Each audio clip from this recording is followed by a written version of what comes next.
discussion happened, interrogation, and I found out some things. You know, we learn every day. Now, first of all, I made my video and I said CSP, my own interpretation. What I meant was Chief Social Media Person. However, the Nigerian police have a rank called CSP, which means Chief Superintendent of Police. And also, they said the uniform I was wearing is similar to the Nigerian police. That if at all you want to use a uniform that is similar to that of the Nigerian police, you have to seek permission, which I didn't know all these.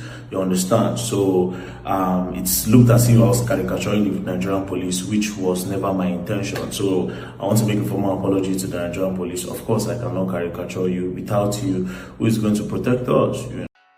Nigerian social media personality Martins Otse, known to his followers as VeryDarkMan (VDM), has publicly apologized to Nigerian police force after wearing a police uniform in a recent social media video. The controversy began when Otse appeared in a video dressed as a police officer, introducing himself as a chief superintendent of police of what he called the online division. The unauthorized use of police uniforms prompted an immediate investigation by law enforcement authorities. Following discussions with police officials, Otse released a statement acknowledging his actions. "I didn't intend to impersonate the police in any way, and I tender my unreserved apologies to Nigerian police first and the Office of the Inspector General of Police." The social media critic also used the incident to caution others about the improper protocols regarding police uniforms.